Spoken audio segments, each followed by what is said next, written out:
Welcome to the show. This is Hector Combo with the News Roundup for today's week.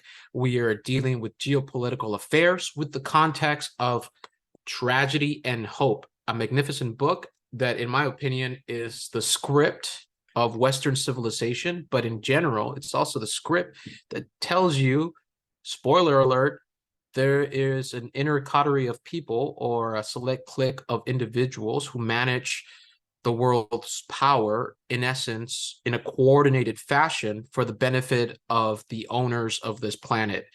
Now, let's listen to this poignant quote from Carol Quigley. The powers of financial capitalism had another far-reaching aim, nothing less than to create a world system of financial control in private hands, able to dominate the political system of each country and the economy of the world as a whole.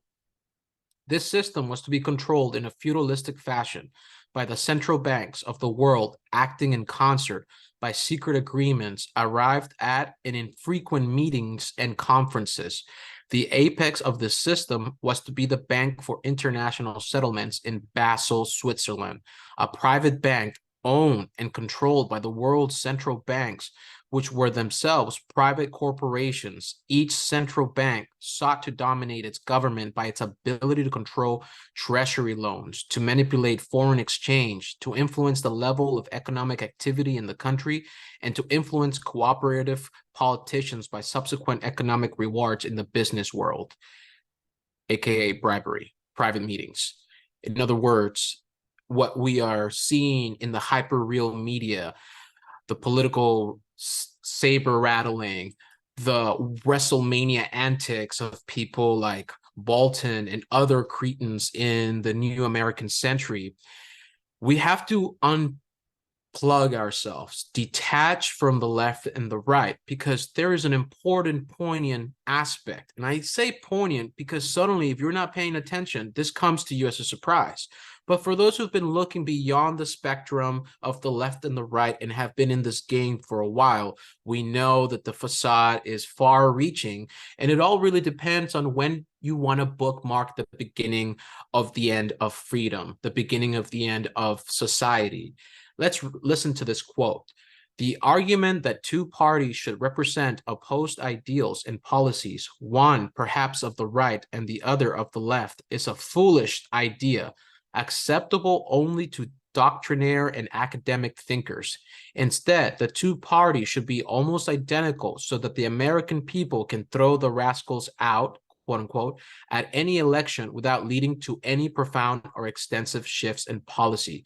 Carol Quigley, Tragedy and Hope, A History of the World in Our Time. Now, this is a prophetic quote, and it's been said decades ago, and this is nothing new. It's part and parcel with politics of American society. It's just that we've cleansed ourselves through our puritanical cultural fossils of any corruption. We are highly skeptical of the state, yet we're married hip to hip with all these political committees, and we can't even speak and express ourselves unless it fits a cultural dynamic that is politically correct. And of course, you can say, well, the conservatives, they're different, right? The conservatives are different. What do the conservatives conserve? They don't conserve wealth. They don't conserve freedom. They don't conserve the environment. They don't actually do anything but act in accordance to their own interests, which they represent the owners. That's their interest that they're representing and they're managing. So the concept of conversation in politics is null and void in reality because it's theatrics and it's all a matter of which camp you're choosing. And the key takeaway in this paradigm that we're facing is globalization is now defunct. Now we're living in a multipolar world order. Now, the new world order, in that euphemism, we can understand that there's always a new empire. There's always a new world order, a restructuring. This multipolar world order, in essence, is a restructuring, as it's a restructuring of the regional world powers in a combine, in a multinational, multi-regional combine. The West, the East, Asia, Russia, Eurasia, Europe, England, all of these other components, America, all competing in the chess game.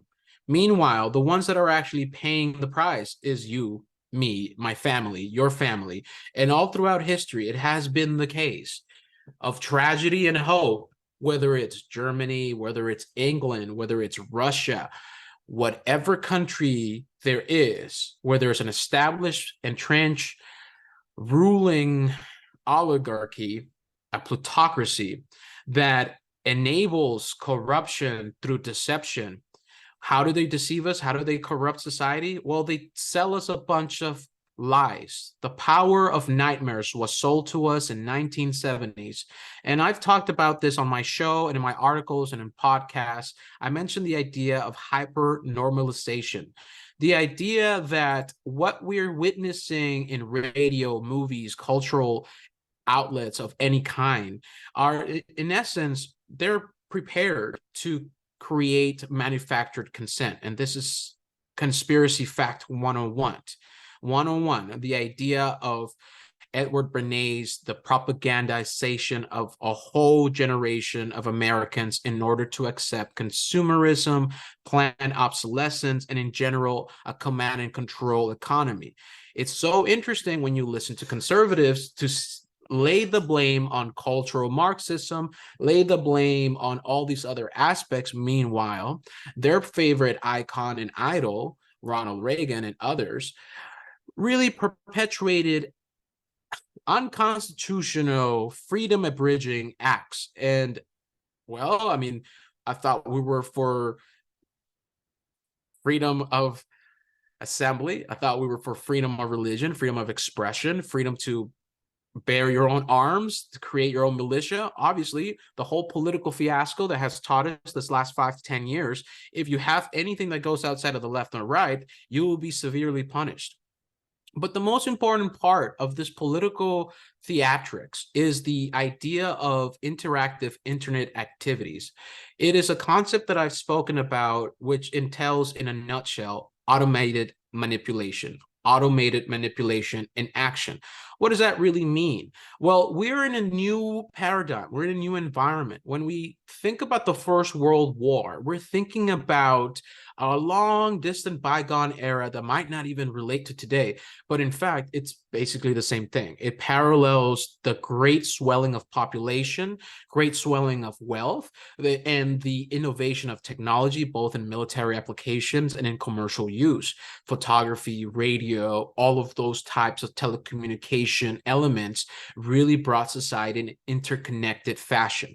2.3 billion people being able to travel and move around, have wealth. That creates a problem for those ruling families that own the world. And here's the conspiracy fact once again. The reason we're choosing me as your presenter, Hector Combo, on this, the News Roundup podcast on October the 24th, 2023, the reason why I am choosing 120 years ago as the reference point of the beginning of this fiasco is because people really believe and they truly imagine that wars occur because of terrorism, happenstance, and assassinations, which clearly, on many different types of historical examples, specifically, we're talking about the murder in Sarajevo of Archduke Ferdinand.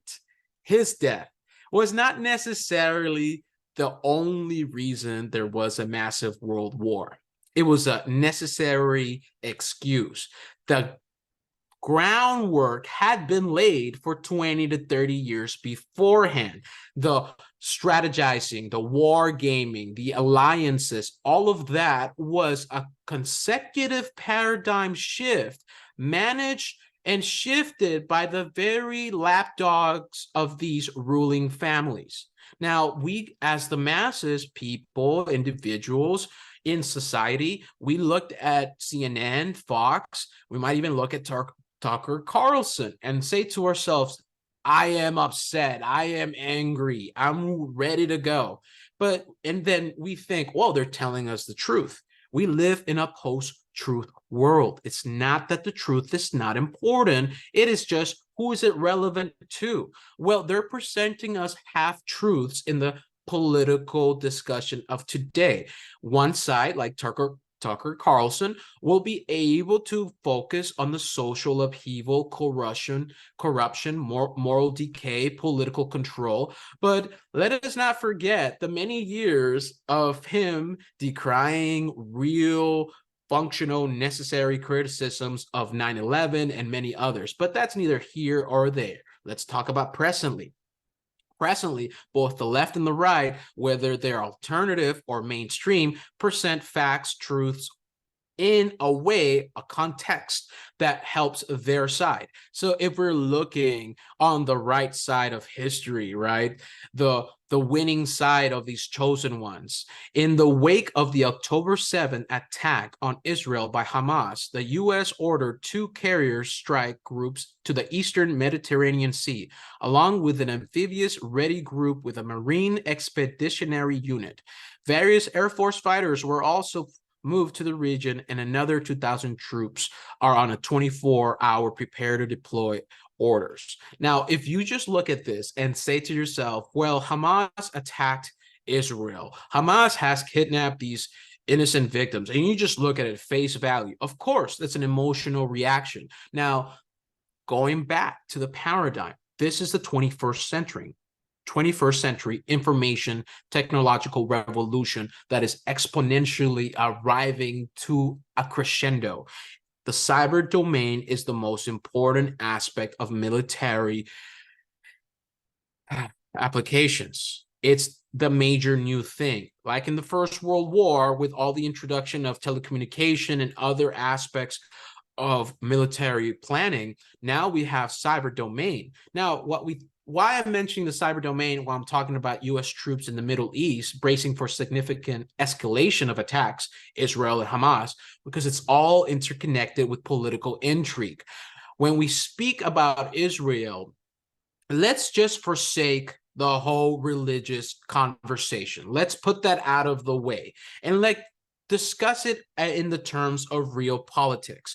What it is currently happening is that Israel, for many times, has deceived, lied, enacted false flags, attacked without any legality, and that's a fact. But one thing we don't discuss is how Benjamin Netanyahu has discussed how Israel is the most powerful cyber domain powerhouse from the Five Eyes. And we're talking about Australia, Canada, Germany, France, England, the United States. Their national security apparatus of backdoor access of all chips, all telecommunications, through legal acts, through manufacturing chips with backdoors and all other aspects. Well, Israel is the mecca of that cyber domain. They were able to infiltrate corporations with a Unit 402, I believe that's the name. There's a Vice documentary that deals with this. Now, corporate infiltration where they stole intellectual property and, in other words, also had corporate takeovers. And this is out in the open, but we don't do that research because it doesn't emotionally impact us as much as looking at the screen and having our 15 minutes of hate and picking our side. Every time we choose a side, who pays the price? Us, the people, you, your family, the soldiers. Now, soldiers of family, the children of those soldiers, the women of those soldiers, the society at large. And when do these politicians ever get the consequences of their actions? Very rarely do they, right?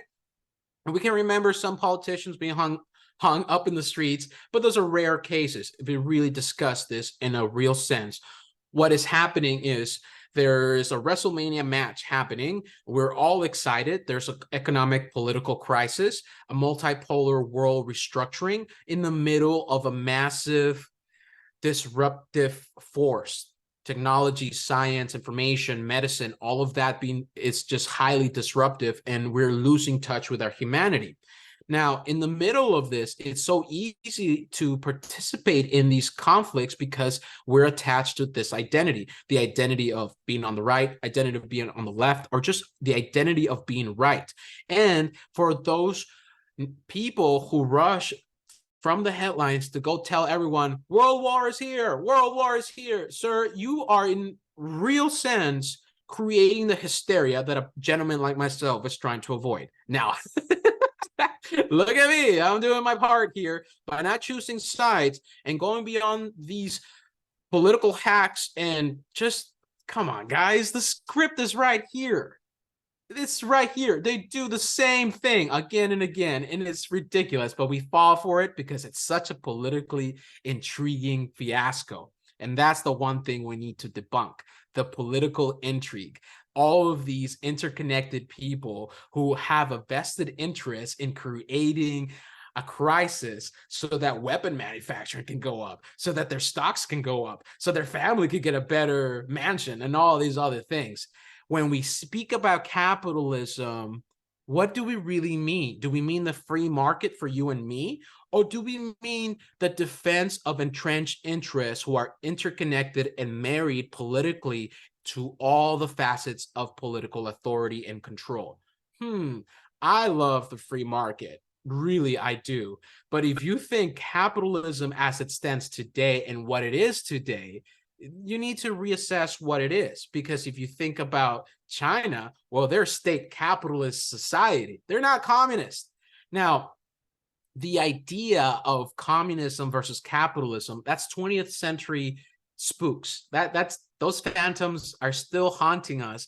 But there's a new wave of political affront that is going to take us by surprise, which is the blend of capitalism and communism into something much more synergistic and powerful. And that is communitarianism. And it's attacking the whole world, region by region, country by country, state by state, city by city, locality, municipality. And little by little, these ESG scores that corporations are bringing about and telling us they're making, hey guys, Nashville is the mecca for pedestrians. Bring your bike, bring your liberal ideology, go out there. We're all gonna have fun. So you're noticing a lot of the major cities are being reset.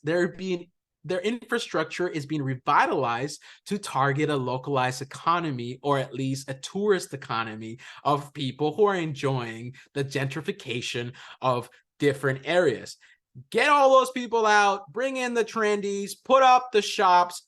It's globalism time, right? But in this globalism, it's a multipolar world order where these competing combines are using fifth generation warfare through the cyber domain. Now, that's where we're going to follow up, because the important part of this new age of warfare, it's not what people imagine. People think that we're all going to line up and wear these colorful uniforms and that's the bad guy. No, you need to level up. You need to evolve in your thinking. Stop being so cookie with that. So now we're going to follow up with an article from the Army Times. The Army wants to see more creativity from special operation forces. So the military is being revitalized, it's being changed. If you think that Biden actually controls anything, you're a funny guy. Let me give you an example. In the Weimar Republic, when the quartet or the military industrial complex in Germany did not want to lose power or face or their money and their authority, they put in a lot of these fake politicians and just false promises and whatever they could sell to the public to cycle through all these elections, cycle through all these changes, and bring about their military industrial complex hegemony. Oh, so you're telling me people will conspire with each other and they will watch out for their criminal enterprise in a conspiracy that is consorted in order to defraud people of their money, of their future, and use their body and their time and energy to create the world that the technocratic elite want to see? Oh my God, tell me it isn't so. Who could have ever thought of this? Now let's get serious with this stuff. Now, according to this article, the commander of 1st Special Forces Command says he wants to see creativity out of the Army's special operations. He thinks it is what will provide them with an edge in the next fight in light of the rapid tactical innovations occurring on Ukraine's battlefield. Now, this is really interesting because people think, well, the world war starts in Israel. The world war starts in Ukraine. Sir, have you not noticed There's already World War happening. We just don't call it World War. We call it Cold War 2.0 because all these proxy wars, all these entrenched alliances are shifting in such a surprising way that we can't even make sense of it. So the real actual fifth generation World War is asymmetric. It's way different than we're used to. So the background, wars are still going on, but a new war is emerging, a war that never ends, a war against reality. Now, according to this general, technology is not going to win the next fight. The side that applies the new technology with the most creativity and audacity is going to win. Audacity. Now, let's highlight creativity and audacity. What do you think audacity means? Oh, we're going to push through with all the risk, and we're going to make sure that they know we have the bigger guns, right? Because nothing bad comes out of conflagration, from saber rattling, right? Nothing could possibly go wrong, that the politicians are asleep at the wheel and they're just following orders, and the military leaders are looking forward to the next war, preparing for it, gaming for it. And this is where we are. This is not the beginning. This is something in the middle of a story. It's like walking into a movie theater and watching a crime drama, and we're like halfway through the movie and we missed out the first part. It's really difficult to see what the ending is going to be or make sense of the ending. We're going to be surprised by it. And I don't want you to be surprised by it because the information is out there. You don't need to go into this crazy alternative format and all this stuff to see that truth. It's right there before you. You could make those connections if you make the choice to follow the boring stuff. If you follow the boring stuff and detach yourself and unplug yourself from the bad vibes, we fucking love Instagram reels. We love the hyper normalization. We love the hyper reality. We love the real that is more real than real. And that's the Instagram reel. That's the Facebook reel. That's all these different forms. I saw it in video. It must be true.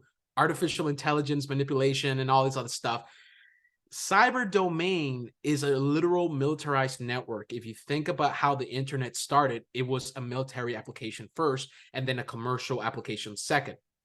After all of that, all of this said and done, the establishment of backdoors, the establishment of national security agencies and sifting and filtering through telecommunications, well, the cyber domain is now a powerful component of the human terrain. In other words, this militarized network where these powers that shouldn't be have access to movements of people, models of reality, benchmarking different approaches to policies, both domestic and international. Well, they have it all worked out, apparently. They got their magic 8-ball here, the artificial intelligence with big data demons, with big data models, studying your masturbation cycles, studying your dreaming cycles, without any context, just adding all that information that you're putting out there. And then in a way, with a big picture bird's eye view, these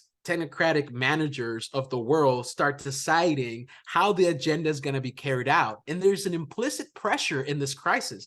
In our perception, we're thinking, oh my God, world war is here. We should be acting in accordance to that. And that's the mind game. That's the information war, creating so much pressure and so much demoralization that people like yourself and me, we lose ourselves, we lose our agency in the riling of the crowd. And it's war has been announced. Oh, we're going to be patriotic. The only person that I am loyal to is myself. You know why I'm loyal to myself? Because I have honor, I have respect, I have virtue. I care for my family. I care for my brothers and sisters. I live in this world. I live in this country. I live in this state. I live in reality, and I'm present. And I'm not going to let these dark psychopaths cajole me and others around me for another unnecessary war that they're trying to create, not for power, not for the changing of the guard,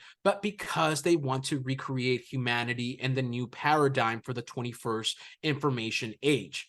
That's just my opinion. But let's go back to the news with your friend, Hector Combo. So on the News Roundup podcast, we are covering mainstream media headlines, alternative viewpoints, and contextualizing it with the big picture. It is my working theory and in practice that you don't need to go out of your way to find the truth. It's literally underneath your nose. Now, the South Korean and Japanese and American authorities have joined in a joined in a military exercise, their first ever trilateral aerial exercise on Sunday in response to evolving North Korean nuclear threats, South Korea's Air Force said. So the evolving threat is that the alliances are shifting. Russia with North Korea, in a historical first, South Korea has put their historical issues with Japan and gone into a trilateral alliance in that area. These are the things that create wars. It's not the false flag terror attacks. It's not the limited hangout propaganda efforts. Those are good matches, but the fuel is created and pulled and spewed out by these politicians, by these military authorities that are all interconnected, and they all have the same social lifestyle that you and I can possibly not relate to them, but they are interconnected and they will preserve their self-interest and their families and their worldview.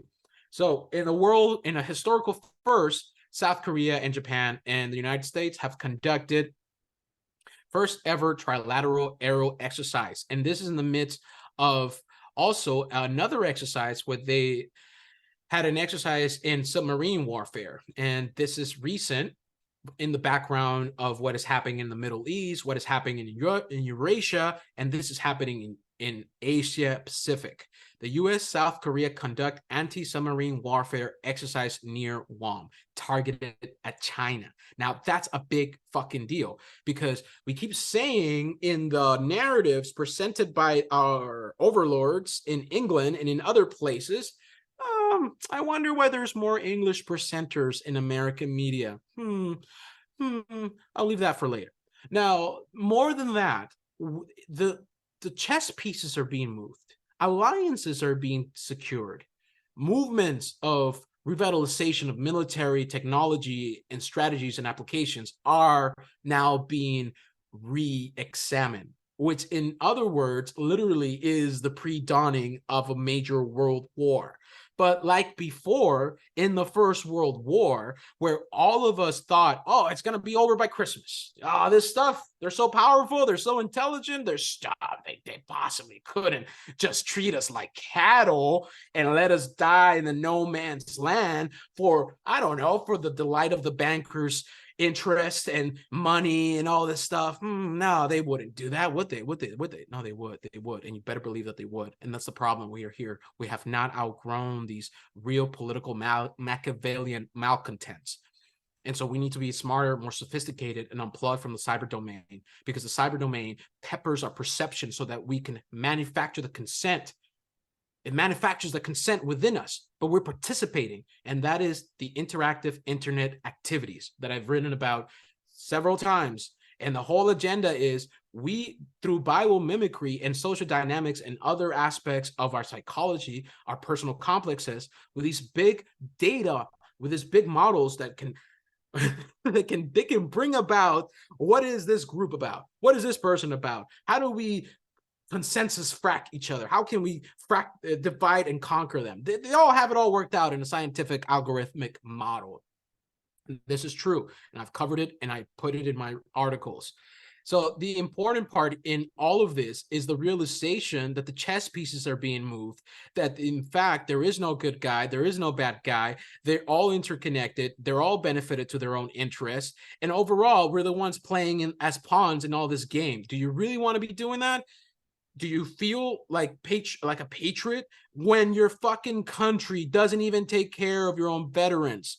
And meanwhile, let's just stop there, okay? Because it could go crazier and crazier. Let's just look at our own problems, deal with our own stuff, and be the symbol of freedom that we know we are. That's so important. I'll spare you a political rant about the things that I don't like about this country. Let me focus on the things that I love about this country, that we are fucking smart and we can break through this. I believe in you.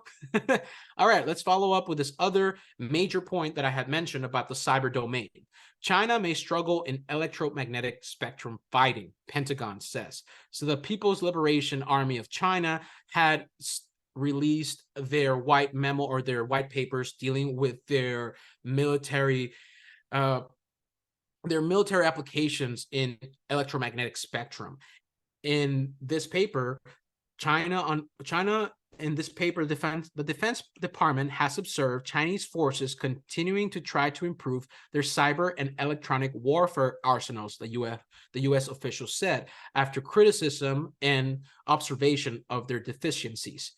So Washington here, now let's read the beginning part. The Chinese military is wrestling with shortcomings in fights where access to and control of the electromagnetic spectrum is hotly contested, according to U.S. Department of Defense assessment.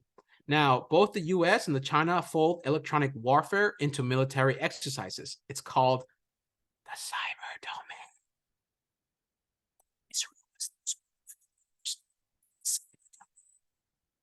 The latter uses the opportunities to test units' understanding of jamming systems and procedures, as well as evaluate research and development advancements according to the report. The PLA really sees space, cyber, and electronic warfare as very closely interconnected. They've written about a concept that they refer to as integrated network electronic warfare for many years.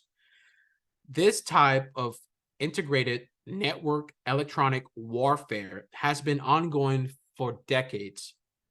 And the way it has been functioning is through sophisticated propaganda that has demoralized people, but also cajoled various groups that are disparate and have the same mutual interest in antagonization with each other. So everybody's up in arms with each other.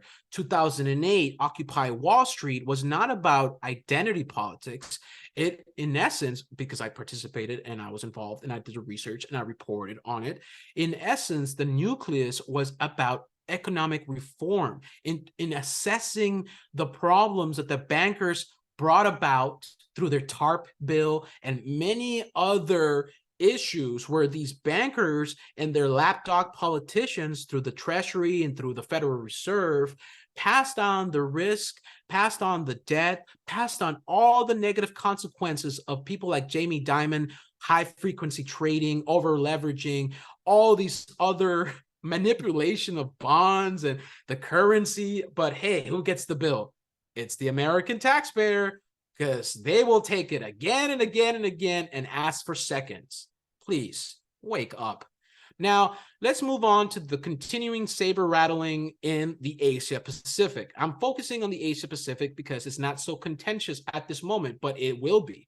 And so what happens, it's almost like whack-a-mole versus, we're only focus on the Middle East, and then we're focused on the Asia Pacific. Then we're focused on the Eurasian theater in Ukraine, but rarely do we see the world map. Rarely do we see the chessboard and how all these interconnected pieces overall have a pattern, and they're not that difficult to discern. The problem is that we get attached through our political affiliations, our cultural conditioning, our religious traditions, which is so easy to exploit and circumvent. If you're an internationalist political clique that do not have an affinity or a loyalty to any of these three things, you can create a farce, a fraud upon people where all your friends in a WrestleMania match pretend to be at each other's throats.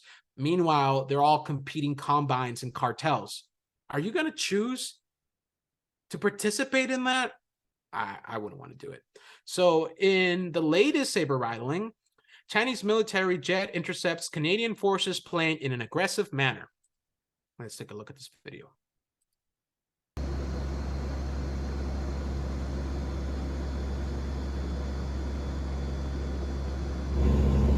Are we okay? Yeah, we're okay. But this is, while you're getting uncomfortable, I'm uncomfortable as well.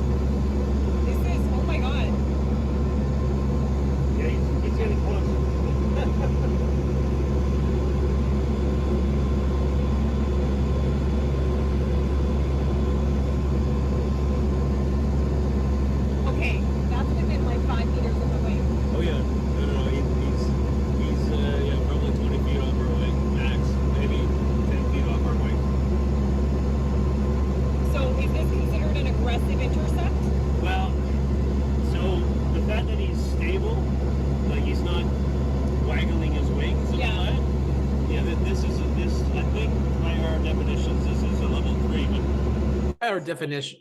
An abnormal and unusual intercept. Unusual, abnormal, level 3 threat. You don't say. How did we get here? Oh, bad Chinese. You're bad. First we create an enemy, and then we got our war. Never mind that the Clintons and many others literally sold the weapons technology and other types of important military application hardware to the Chinese. Well, you don't have to discuss that. Of course we don't, right? So in this issue here, a Chinese military jet intercepts a Canadian Armed Forces Aurora aircraft in an aggressive manner on Monday in an international waters off the coast of China. What the hell is Canada doing off the coast of China? I'll say that. Well, we know what it is. It's a multipolar world order reorganization in progress. Hey, it's a rehearsal, guys. Make sure you wear your uniform. It's time to be patriotic. Never mind all those decades of not letting us express ourselves, not letting us assemble, not letting us be able to be truly free. Oh, because hey, that would be too much of an inconvenience to the bankers. They do need help. They need help. You gotta laugh. This is your friend, Hector Combo, with the News Roundup podcast. Now, we're almost done through this very difficult task of telling people, hey, spoiler alert, yeah, this is all bullshit. So, former NSA worker pleads guilty to trying to sell U.S. secrets to Russia. Now, this is the latest article, October 23rd, and it deals with a former employee of the NSA who was selling. This is an important story because the details, that's where you find the devil. So this individual, Dalke, a 31-year-old Army veteran from Colorado Springs, has faced a possible life sentence for giving the information to an undercover FBI agent who prosecutors say Dalke believed was a Russian agent. So basically, this guy was talking to an undercover agent, trying to give them military secrets. Because why?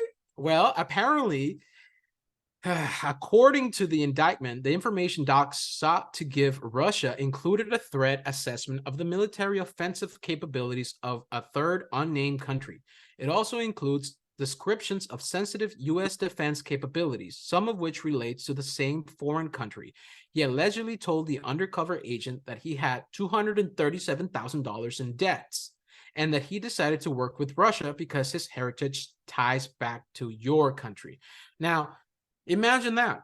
So in this country, and the reason I point out to that detail, that's the kind of situation a lot of us are going to find ourselves, where we're trying to be patriotic as much as we can, or we love our country. Meanwhile, we're hundreds of thousands in debt. We can't even afford like a home. We can't even put together a public education system that will help people actually learn and progress. Why would that be? I guess we don't need thinkers to be skeptical of the political machinations of the system. And this only is one individual who did this, but the problem with this types of reportage is that I'm glad that it's out there, but the problem is it doesn't even mention how this is a constant thing, and it's been done.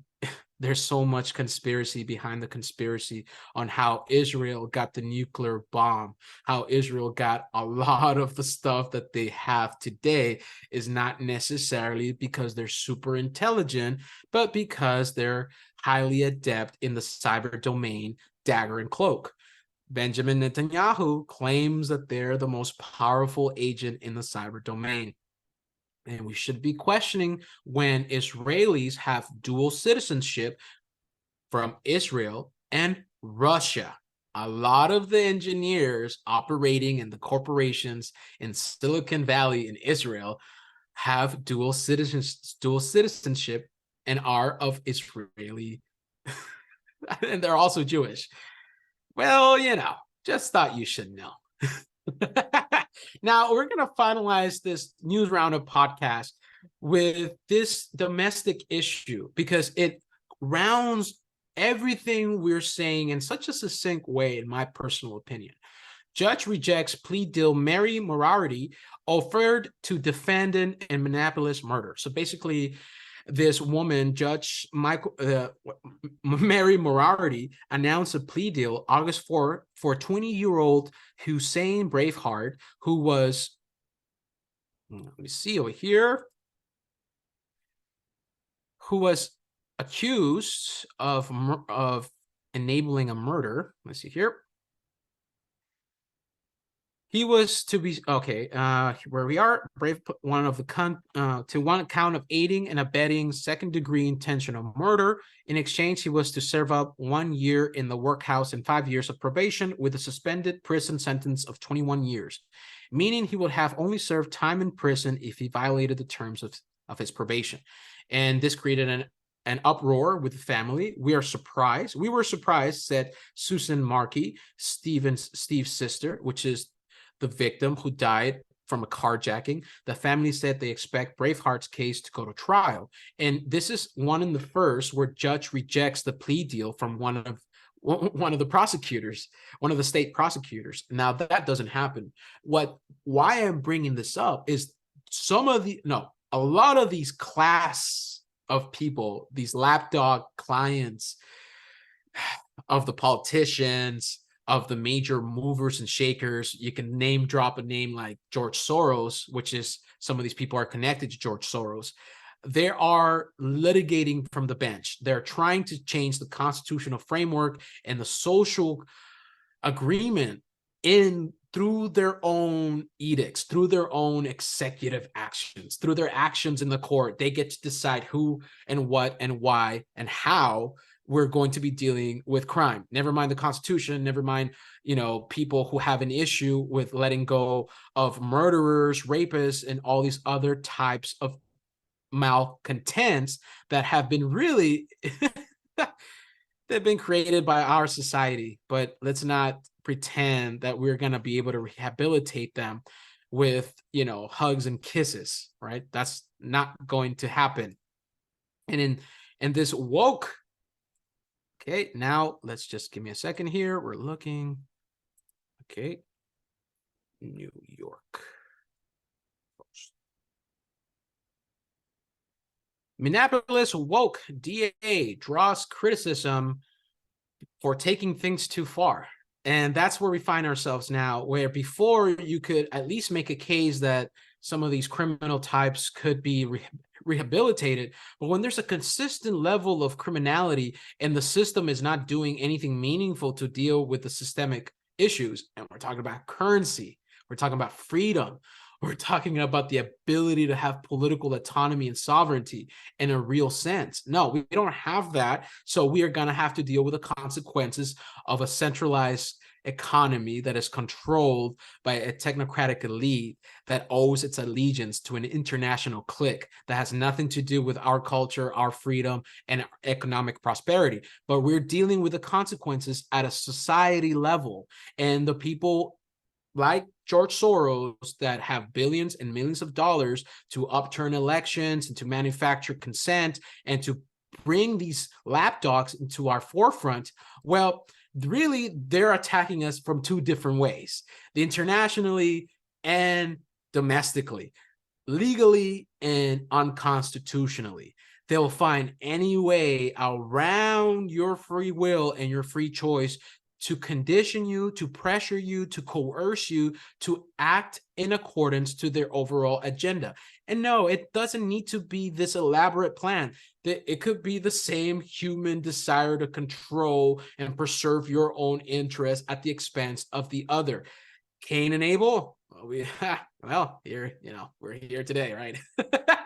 Biblical prophecy, maybe, but the opinion is of your friend Hector Combo, is that we've been manipulated by limited beliefs, and it's time to transcend them because there are some real world consequences and families are being affected, and we need to call it out.